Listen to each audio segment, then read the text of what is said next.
The confetti hadn't even settled. The balloons still floated against the ceiling, and champagne glasses clinked like a soundtrack of celebration.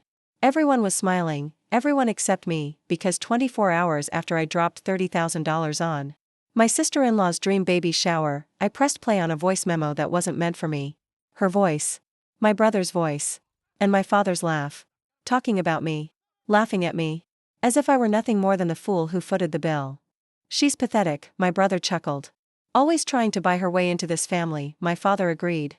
And then her, the woman I thought I was honoring, snapped the blade straight into my chest with words I'll never forget. She's useful, until she's broke. My name is Emily Carter. And from wherever you're watching this, stay with me. Because I have a question. Have you ever realized your own family never saw you as blood, just a bank? I stood in my kitchen that night, champagne still buzzing in my veins, staring at my phone like it was poison. The walls seemed to close in as their voices replayed, crueler with every loop. I remembered my brother's arm around me during the toast. How my father kissed my forehead as though proud. How she hugged me so tightly, whispering, "You're the best." And then, nothing but the truth. Ugly. Raw. Brutal. By dawn, I had already decided. I would not cry.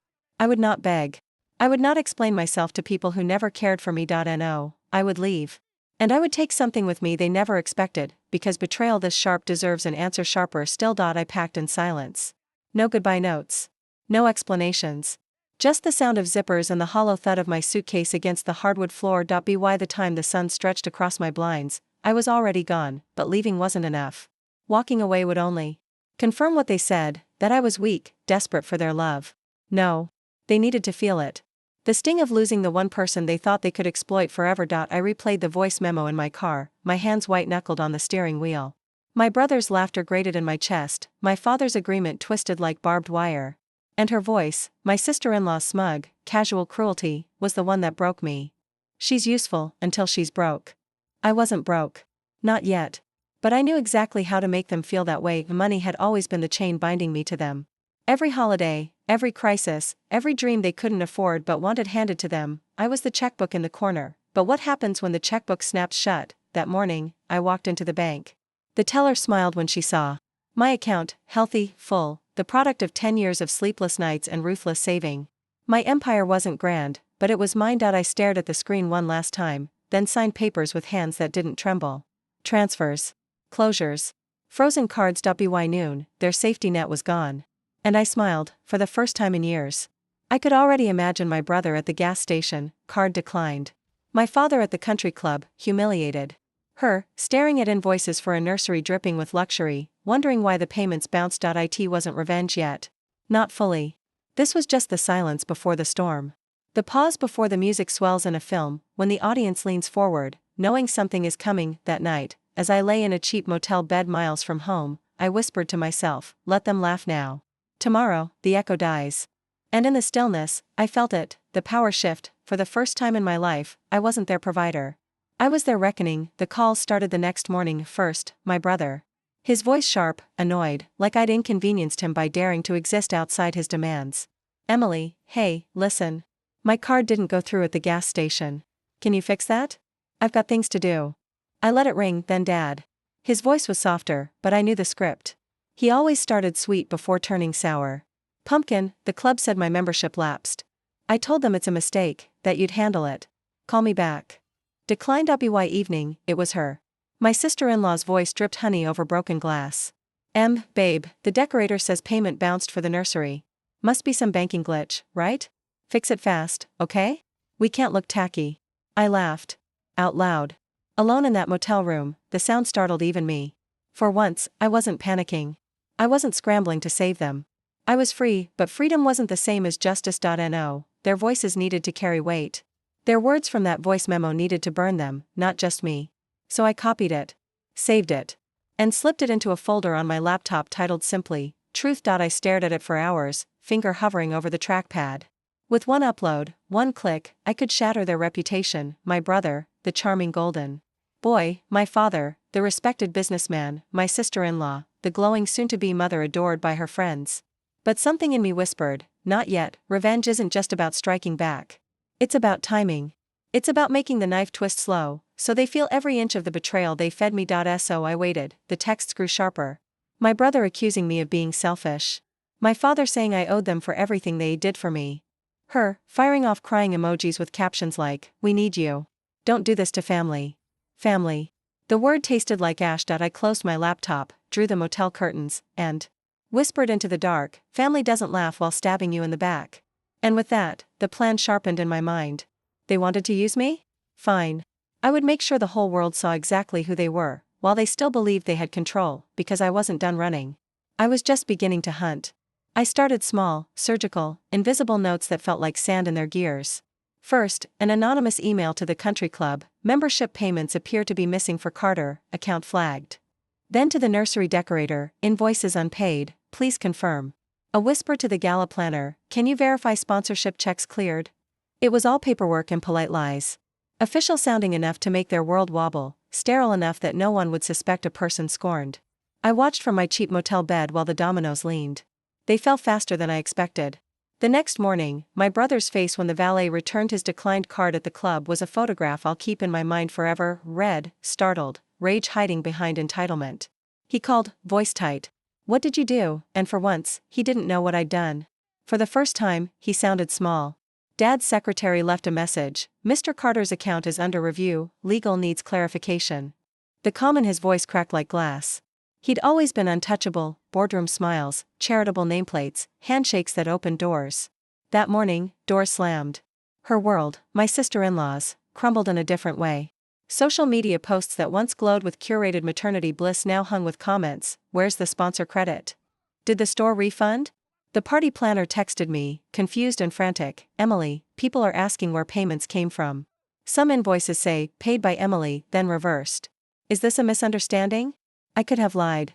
I could have stepped in to soothe, to be the savior again with a check and a smile. But I let the silence do its work.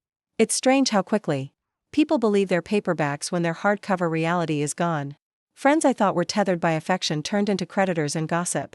Neighbors who waved became sources. Invitations stopped arriving. The golden thread that stitched them into respectability unraveled, and they looked to me like someone who'd cut it. My revenge wasn't dramatic fireworks, it was the slow reveal of truth in places that mattered, where reputation pays the bills. I watched their faces on video calls and in rushed drives to the bank, each one a little more hollow. They stumbled through explanations that made sense to no one but themselves. Then the voice memo surfaced. Not wildly broadcast, not as a smear campaign, I let one of their confidants find it. A former in-law, disgusted by the sudden chaos, forwarded the clip to a social group that mattered, the women from her boutique. Baby network, the club circle, a neighborhood message thread. People listened. People who'd once clapped at their parties now heard the laughter at my expense and flinched. Invitations were quietly rescinded. A sponsor pulled their support when they learned of the family's behavior. The nursery decorator returned the deposit with an apology for bringing the wrong crowd into their brand. They begged me in tiny ways, through friends, through intermediaries, asking for help like a stray they once kicked. They offered explanations, half-hearted apologies that tasted like gravel. They pleaded for privacy. I closed my laptop and poured another cheap coffee. This was not about ruin. It was about exposure. The truth had weight, it had teeth. Watching them carry the consequences of their own cruelty felt less like victory and more like balance finally settling into place. But vengeance is an animal that learns. It taught me something ugly and necessary, that making them fall apart didn't make me whole. It made me visible. And visibility is a two-edged thing, one side cuts the guilty, the other cuts the one who wields it. That night, as I watched a live video of my sister-in-law quietly packing boxes in the nursery she could no longer afford, I felt something I hadn't expected, an ache shaped like pity. I had opened the door. I had pushed. They tumbled. And now, behind the applause of strangers, I faced the quiet I had traded everything for. Silence has a sound. It's not empty, it hums, like a low frequency only your bones can hear. That's what filled my motel room after their voices went quiet. No more calls. No more frantic texts. Just silence. For days, I lived in it. Coffee that tasted like burnt pennies, curtains that never opened, the glow of my laptop where I watched them unravel like a slow-burn film. My brother stopped posting photos. His friends, the same ones who used to cheer him on at every bar crawl, every reckless gamble, started muting him. He looked smaller each time I glimpsed him in a tagged picture. Once, golden boy. Now, ghost dad. Oh, dad. The man who always said reputation was everything, faced whispers in boardrooms. Financial instability. Questionable family ties. His calls to me shifted tone. The sweetness was gone. The threats crawled in. You think you're clever? This isn't revenge. You're destroying yourself. But I wasn't. I was shedding and her, the queen of the baby shower throne. She tried to spin the story, posting staged photos of the nursery she never paid for, captions dripping with fake joy. But the comments kept coming back. Didn't Emily cover that? Funny how fast things changed. Her smile in those pictures looked stretched, desperate. A mask cracking under stage lights, the irony tasted sweet, yet here's the truth most revenge stories don't tell you: when the power shifts, it doesn't land neatly in your lap. It lingers in the air, sharp and heavy, and you wonder if you're holding it, or if it's holding you. At night, lying awake in that creaky motel bed, I thought about what came next. Should I release everything? The emails, the receipts, the proof of every lie they told while I signed their checks? Or had I already done enough by letting the world glimpse who they really were? The line between justice and cruelty blurred. Then one evening, a knock at the motel door. Sharp, urgent. I froze. Through the peephole, my brother. His face pale, frantic. A boy again, not the man who laughed at me in that voice memo. I didn't open the door. He pressed his forehead against it, voice cracking. Emily, please? Dad's losing it. She's falling apart. Just talk to us. Talk. As if words could stitch back what they ripped apart. I stayed silent, breathing so quietly it hurt. After a long minute, he whispered, almost to himself, "You're not who we thought you were." Then footsteps fading. Silence returning, and in that silence, I felt it, the truth of who I was becoming. Not their wallet. Not their fool. I was the storm, and storms don't apologize when they finally break. The motel walls began to feel too thin for what I was holding inside. Revenge is heavy, it grows claws, pacing inside you, restless. I couldn't stay hidden forever. Not if I wanted to finish this. So I moved back into the city, not home. Never that, but into a small apartment with brick walls and tall windows that overlooked the kind of streets where people lived fast and forgot faster. No one there cared who I was. No one there knew the Carters. It was freedom dressed in concrete, but distance didn't mean disconnection. Every day, their lives leaked into mine through the grapevine, friends of friends, mutual contacts, whispers carried online. My brother's credit shattered. Dad's board quietly pushed him out. Her friends drifted like smoke once the sponsorship money dried up. Still, I wasn't finished, because revenge isn't just payback. It's art. And art needs a final brushstroke. So I crafted it. One last move. One last strike they'd never recover from: the annual Carter Foundation Gala. Their pride. Their stage. Their chance every year to play the benevolent dynasty, philanthropy for cameras, applause for egos. I'd funded it, every year. Quietly. Anonymously. This year, I pulled the plug. Not just money. I leaked the truth. The memo. The unpaid invoices. The evidence of their hypocrisy. Every poisoned word they spoke about me, about others, about how they used charity as a mask. I didn't send it to the press. I sent it to the donors. The people who mattered. The fallout was biblical. The night of the gala, instead of glittering gowns and champagne, the venue sat half empty, whispers chasing through the air like smoke. Guests checked their phones, looked at each other, and left early. Photos surfaced online, not of triumph, but humiliation. My father standing stiff in a half-empty ballroom, my brother glaring at shadows. Her clutching her belly like the baby inside could shield her from shame. For once. Their empire wasn't just cracking, it was collapsing in public view. And me?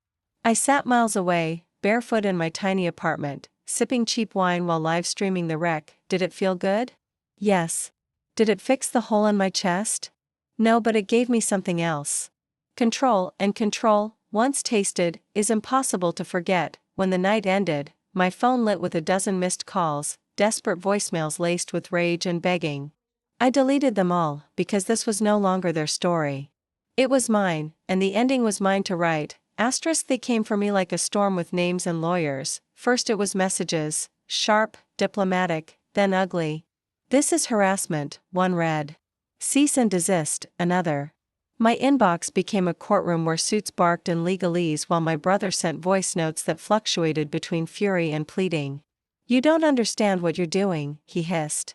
Dad's reputation, our lives. His voice broke on the last word. I could almost hear the script he kept for sympathy. Then, physically, they arrived. My brother at my building lobby, too loud, too sure he could barge back into my life on the strength of a shared last name. My father on the phone with his lawyer, the velvet of his threats barely hiding how unmoored he sounded. And her, my sister-in-law, standing on the sidewalk one evening. Rain stealing the lacquer from her hair, eyes red but proud. Like a portrait of complicity trying to find absolution. Emily, she said, and the name wanted to be small between us. But it wasn't. She asked for a meeting, public place, neutral. I watched her walk toward me like someone approaching a mirror that both revealed and lied. We sat across from each other in a diner that still smelled of coffee and confessions. Around us, the world moved on, servers refilling cups. A baby laughing in the corner, everything ordinary. As if ordinary could forgive what had been done. You could have called, she said, balancing her fork like a weapon. We could have fixed it. You never meant to hurt me, I finished. You meant to protect the life you were building that didn't need me. That's different. That's intention. Her face flickered between remorse and resentment. We were scared. You always had money. You made things easy. You made us feel safe. Safe by my cost, I said. You treated me like a bank with a heartbeat. She inhaled, small and sharp. Around us, the diner hummed. People ate their eggs. No one had to choose a side. You leaked everything, she said. She wasn't angry. She was astonished, which cut deeper. You ruined us. Exposed, maybe, I answered. I showed people the words you used when you thought no one was listening. That's not ruin. That's truth. She reached forward then, not for my hand but for a glance that asked for something she didn't know the name of. Are you happy? She asked, voice cracked like a record. Not whether I had succeeded, whether I had been fulfilled by shattering them. I looked away. The neon sign over the diner window painted her cheek in red. Happiness isn't a trophy you hand me for breaking your world, I said. This was survival. This was correction. Outside, a car alarm began and then stopped. Time didn't rush. It watched. After she left, the lawyers doubled down. Threats bloomed into subpoenas. My phone buzzed with mentions and news tips. A local station wanted an interview. A talk show producer offered a contract if I'd share my side. I deleted the emails. I refused the spectacle, because there was a line I hadn't crossed. I wanted them to feel consequence, but I refused to be consumed by retaliation until it flattened me. I wanted justice, not an endless war. That night, alone in my apartment, I replayed the voice memo again, not to savor, but to remember why I had started. Their laughter still sounded like someone else's. Their words still cut. But beneath that ache, another sound had settled in, the quiet of my own heartbeat. Steady enough to teach me I could live on the other side of being used. I realized revenge had given me something dangerous and rare, clarity. With clarity came choice. I could keep pushing until nothing of them was left, and maybe nothing of me either, or I could finish this on my terms. So I made a list. Not of offenses anymore, but of boundaries, who I would speak to, what I would tolerate, what I would reclaim. It felt absurdly domestic, like buying a lock after the door was already ajar, but it was mine. At the bottom of the list. In a looping hand I barely recognized, I wrote one last line: forgiveness isn't a gift for them. It's a map for me. Outside, the city side. Inside, I folded the paper and put it in my pocket like a contraband prayer, and for the first time since the memo, I slept, with eyes closed and no plans for further explosions. I slept because I could. I slept because I had decided the story would end when I chose it to end, but stories are stubborn things. They have a way of pushing back. Tonight, they pushed harder than I expected. It was supposed to be over. I had built my boundaries, signed my lines in invisible ink, and told myself revenge had already drawn its last breath, but endings are never clean when blood is involved. A letter arrived, not through email. Not by lawyer, not typed in sterile font. Handwritten. My father's hand. The man who taught me signatures or power had bent down to ink words like a beggar. Emily, you've made your point. You've shown us the cost of forgetting who you are. But we are still family. This war ends nothing. Please, come home. Home. The word no longer existed for me. It had burned away with confetti in that baby shower hall, with their laughter folded into that voice memo. Still, seeing his handwriting, stiff, imperfect, hit deeper than all the subpoenas. For a moment, the girl who once wanted his approval stirred inside me. Whispering maybe, but then I remembered the truth. Approval given under condition is just control in disguise. So I wrote back, not to him, but to myself. I wrote, I do not owe them my silence. I do not owe them my return. What I owe is to myself, the dignity of staying gone. I didn't send it. Instead, I let my absence be the only letter they'd ever receive. The world moved on. The gala scandal faded, replaced by new headlines. My brother's debts forced him into work he once mocked. My sister-in-law, stripped of luxury, learned humility in the quiet of small-town living. And my father, the man who once towered in boardrooms, retired into shadows, his name no longer on plaques, only whispered with caution. That was their justice. Not flames, not prison. Just life, raw and unfiltered, without me to hold it together. And me? I stayed in that brick-walled apartment, filling it slowly with things that were mine and mine alone: cheap art from street vendors, second-hand furniture, a plant that thrived no matter how forgetful I was with water. It was small. It was imperfect. But it was real. Some nights, the echo of their laughter still crawled back into my ears.